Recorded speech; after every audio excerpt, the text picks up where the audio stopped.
Broers, susters, ek weet nie wie van julle hou van die sekere soort films wat ek nou noem Murder Mysteries. Wie hou daarvan? Murder Mysteries, ja, toch wel lekker, nee? En dan krijg je natuurlijk so variasie daarvan, is nou gewoon die serial killers, nee? Hou julle van daai ook, nee? En as het toch al hele story, die wat er nie daarvan hou nie, is die man is nou die verskriklike, of vrou is nou die verskriklike moordenaar, en doen die verskrikkelijk goed, en dan het jy nou die speurder, en dan volg die speurder nou die clues, wat nou voor gegee word, dan moet hy so stukkie vir stukkie nou die legkaart by mekaar sit, dan kom hy nou uiteindelik, kom hy nou by die skurk eind. Nou, hoeveel mense is uiteindelik die skurk kry? Na lang gesikkel, 'n groot stryd. Hoeveel mense dan? Hy die skurk gekry. So die mense wat nou seer gemaak is, en vermoord en alles is nou weer veilig. Want hy gelukkig het hierdie speurder nou die spore gevolg, en hierdie moordenaar gekry en hom in die tronk weggesit, of so, en nou is die mense veilig. Nee, dan voel hy, dankie, toch. Dit was nou so spannende storie geweest, en nou gee jy net ontspan, man, tjies, gelukkig is die groot skurk is aan hom gevang. Ja, dit is toch een lekker daai stories, nie? Snaaks genoeg, dat wat vir ons so lekker is in daai storie, naamlik, dat die skurk gestraf word. Dis mos die lekker deel. Hy word gevang, hy word gestraf, in die tronk gegooi. Daai deel is nie vir ons so lekker, as het nou gaan oor ons straf heen. Of hoe? Kijk, ons is baie opgewonde as die serial killer gevang word. Maar as iemand nou vir jou sê, maar wat jy nou bezig is om te doen, is die verkeerde ding. Voel jy so opgewonde daaroor?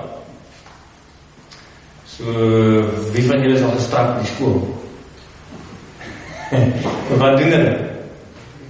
Wat is het, detentie, wat het, julle krijg nie pak nie, die oude had straf gekry, detentie, of, en as jy op baie heavy stout was, so baie keer, dan moet jy sommer geskors op in die skool had, dis nou, kinders wees daar gestraffel, maar ek weet nie, die kinders is soveel daar steer eindelijk nie, want wat is dit nou eindelijk? Skors, as ek leek dan maar ek by die huis, en dan dink ek nou by die huis, en dan is baie lekker by die huis, kan jy dat movies kyk en so, maar ek moet nou vir julle sê, slomp jou mense, wat wel met weet so gebeur, en dan, jy raak maar gauw verveeld, en jy is alleen, jy loop die straat rond, en die probleem is dat kom sit daar monster op jou skouwer, en dan sê ek jou, leer is jy recht gee, en soek jy dat 'n bietjie ander opwinding, hè? Miskien drugs of soeiets, hè? Ons soek maar die opwinding, maar selfs niks doen is harde werk, hè? So ons het ons bygevat, en straf wat eintlik niks beteken nie, maar die probleem is, daar is straf binne die sonde. Die gevolge is nergens nie, kry nie werk nie, en jy sit by die huis, en daar staan so goed, hè? Nou ja, so, nou moet ek sê, ons het nou die Pinkster, het ons nou, Dominikies het nou gedurende die week nou vir ons mooi gewys daar, hoe dat ons ou sondige lewe, sê die woord, moet ons aflei, ons moet ons nie laat beheer tot ons sondige natuur nie, maar ons moet ons laat beheer deur die Heilige Gees nie. Die Heilige Gees wat vir ons die nuwe lewe gee, ons gedenke moet verander en nuut word, ons moet die nuwe lewe in die Gees lewe. Dis hoe die Bybel daarvan praat. En die probleem is natuurlijk nou, ons hoor dit, en vraag is nou, hoe leef ons dit, hoe doen ons met dit, nie? Nou vanavond vraag nou die vraag nou, die Gees straf op ons. Klinkt nog een beetje erg, maar as ons net mooi daaraan dink, ek het nou vorige keer, by vorige dienst gepraat, oor die Gees as moeder, nee, wat vir ons troos, en vir ons ophelp, en vir ons sê, maar die Here is vir jou genadig in jou sonde, nee? Maar hierdie gedeelte wat ons nou vanavond gelees het, sê, maar die Gees is die een wat ons die sonde uitwys.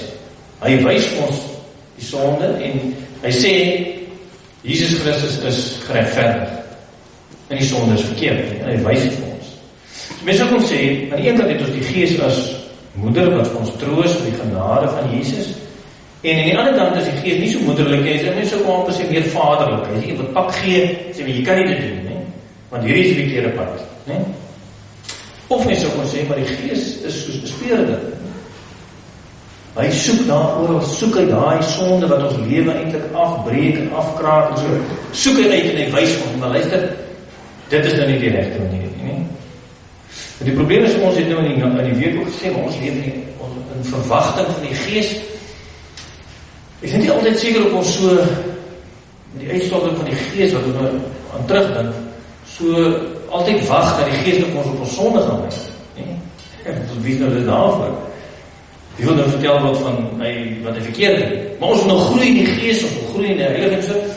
Maar is ons bereid om te luister, as die Gees ons sê, maar ons is besig om verkeerd te doen.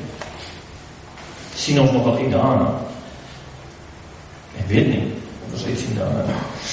Goed, broers, interessant genoeg is die wat sy mense kon straf, of die ou kerklike term, soos ons sê, die tug, word deur ons belydenisskrifte genoem as een van die kenmerke van die ware kerk. In die Nederlandse geloofsbelydenis staan daar, wat die belydenis van ons kerk is, die kenmerke waar ons die ware kerk kan uitken, is die volgende. Wanneer die kerk die evangelie suiwer preek, die sakramente, dis nou die doop en die nagmaal suiwer bedien, soos Christus het ingestel het, en die kerklike tug gebruik om die sondes te straf. Doen ons met daai deeltjie. Weet jy. Ons nie alleen is daarvoor, want gaan die mense nou, ons nie lekker wees nie. Nog 'n probleem wat ons het natuurlik, is om te dink met die Heilige Gees soos die Fariseërs. Kyk, wat dit op die wet, dan die wet onder die arm sê, jy is sleg, en jy is sleg, en jy is sleg. Nou moet ek sê nee, die Heilige Gees werk nie op daai manier. Nie op die Fariseërs manier. Wat sê, kyk hoe verskriklik goed is ek, en kyk hoe verskriklik sleg is jy. Baie keer het ons die kerk maar 'n bietjie daai benadering gehad tot 'n groot mate, en dit is ook ons eintlik maar so, die tug is nou 'n bietjie weg. Die Bybel praat van daai tug, die Bybel praat van die Heilige Gees wat vir ons wys op ons sonde, sodat ons geleer kan word om in die nuwe lewe te lewe, nie? Nou goed, lees ons dit al in die Ou Testament, in Jesaja 63 staan daar. Maar hulle het in opstand gekom en het sy Heilige Gees bedroef. Daarom het die Here vir hulle 'n vyand geword en het hy self teen hulle geveg.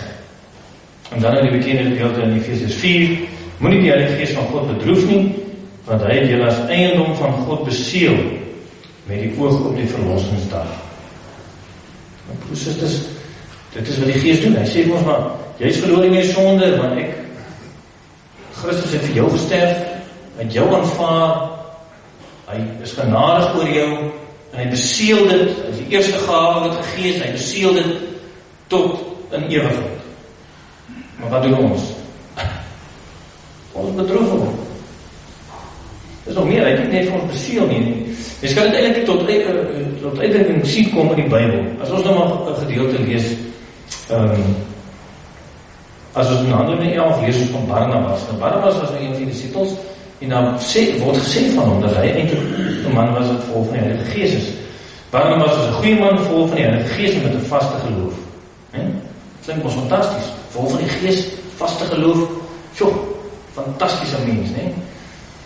En dan sien ons net in Galasiërs 2, dan sien ons waar Paulus het daar met die nie-Jode, het vir Petrus ook gesê, maar dit is nie 'n geval van Jode en nie-Jode nie, ons is almal een in die genade. En dan praat Barnabas, Petrus en almal praat so lekker saam die nie-Jode. Maar dan kom die Jode nou aan, die Joodse gelowiges. Wat gaan hulle nou doen, nie? En wat staan na Galasiërs 2? Cephas, soos noem hulle nou vir Petrus in hierdie gedeelte, wat is Petrus?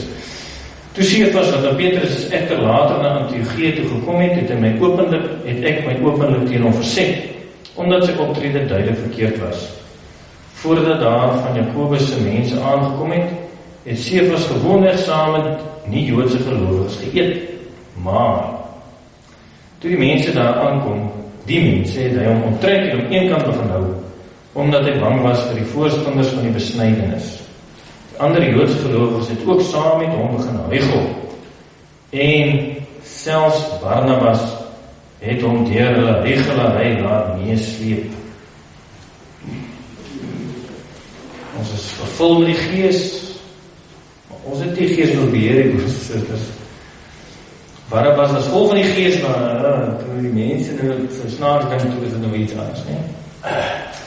En broers, dan is die beskikkelike gedeelte natuurlijk net na die instorting van die Gees, lees ons die nuwe gemeente, soos doen die iets wat vir ons voorgelees het, het saam alles gedeel, het alles verkoop wat hulle het, mekaar gedeel, en alles saam geëet en gebid en gevas, en die Here gedien, en dan lees ons nou van hierdie gedeelte in Handelinge 5, dis net so tydjie daarna. Petrus sê toe vir haar, sê vir my, het julle die grond vir soveel verkoop? Ja, sê sy, vir soveel. Toe sê Petrus vir haar, waarom het julle oor die ingekom, om die gees van die Here uit te tart? Die mense wat jou man begrawe het, is nou net weer by die deur, en hulle sal jou ook uitdra. Sy het onmiddellik voor Petrus dood neergeval. Die jong man het ingekom, gesien sy is dood, en haar by haar man gaan begrawe. Ja, dit is natuurlik Ananias en Safira.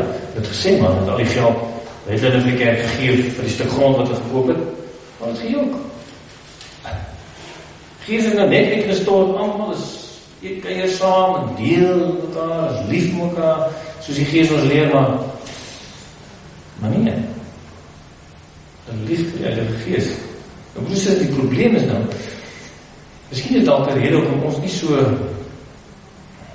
vreeslik baie oor die Gees praat nie, dis gevaarlik. Die Gees van God is heilig. Dis nie maar sommer 'n Gees van almal dink en voel ons nie. Dis die Heilige Gees. As we doen iets en sê, ons het nie 'n stukkie van hom nie. Hy is 'n persoon. Ons het die hele Gees in ons. En die Gees is ook 'n polisieman. Wat we sê, maar luister, daai wat jy dink en dit kan net nie doen. Dis die pad na die dood. En gelukkig ook sê vir ons. Wat anders, waar eindig ons dan? Dan eindig ons alleen.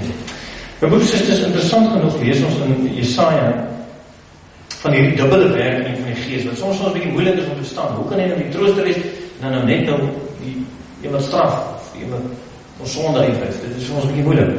Jesaja 61 staan daar. Die Gees van die Here, my God, het oor my gekom. Die Here het my gesalf om 'n blye boodskap te bring aan die mense in nood.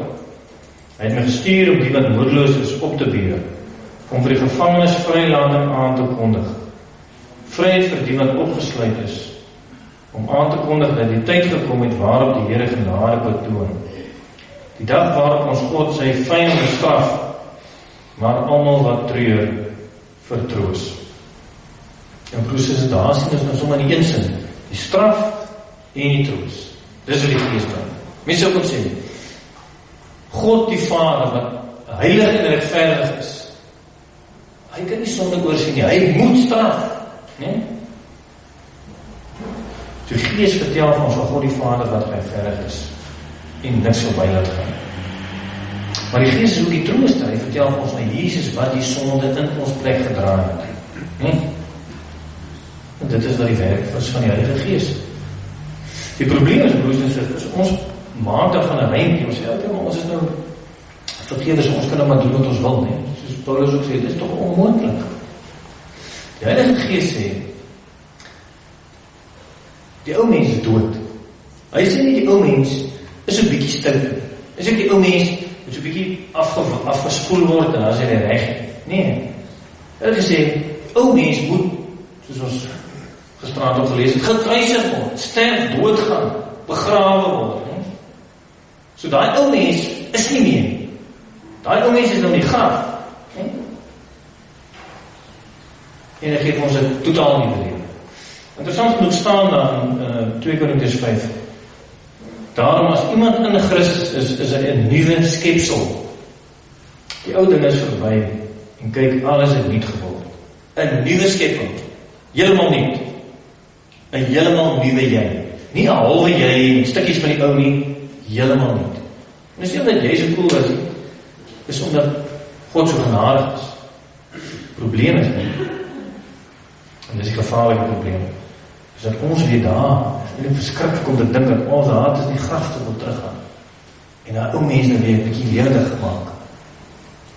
Maar broers, dit is ongelukkig in die Bybel, dit is onvergeeflik. Hoe kan jy nie teruggaan na daai dooie, sondige, stikkende, jy kan toch nie weer teruggaan. Maar wat jy daarmee sê, ja maar God, jy is daar, die genade is daar, alles is mooi. Maar ek wil nie die genade van jou hê nie. Ek wil my eie ding doen. My eie way vat. Hoe is waarvan ons dan eindig ons nie dood. Wat ons self gemaak het, en daai kan jy nie self opstaan nie. Het is net God wat jou die hele nuwe lewe kan gee. En dis kom sê Paulus die hele tyd. Julle is nie in Christus, heeltemal nie. Leef as nuwe mense.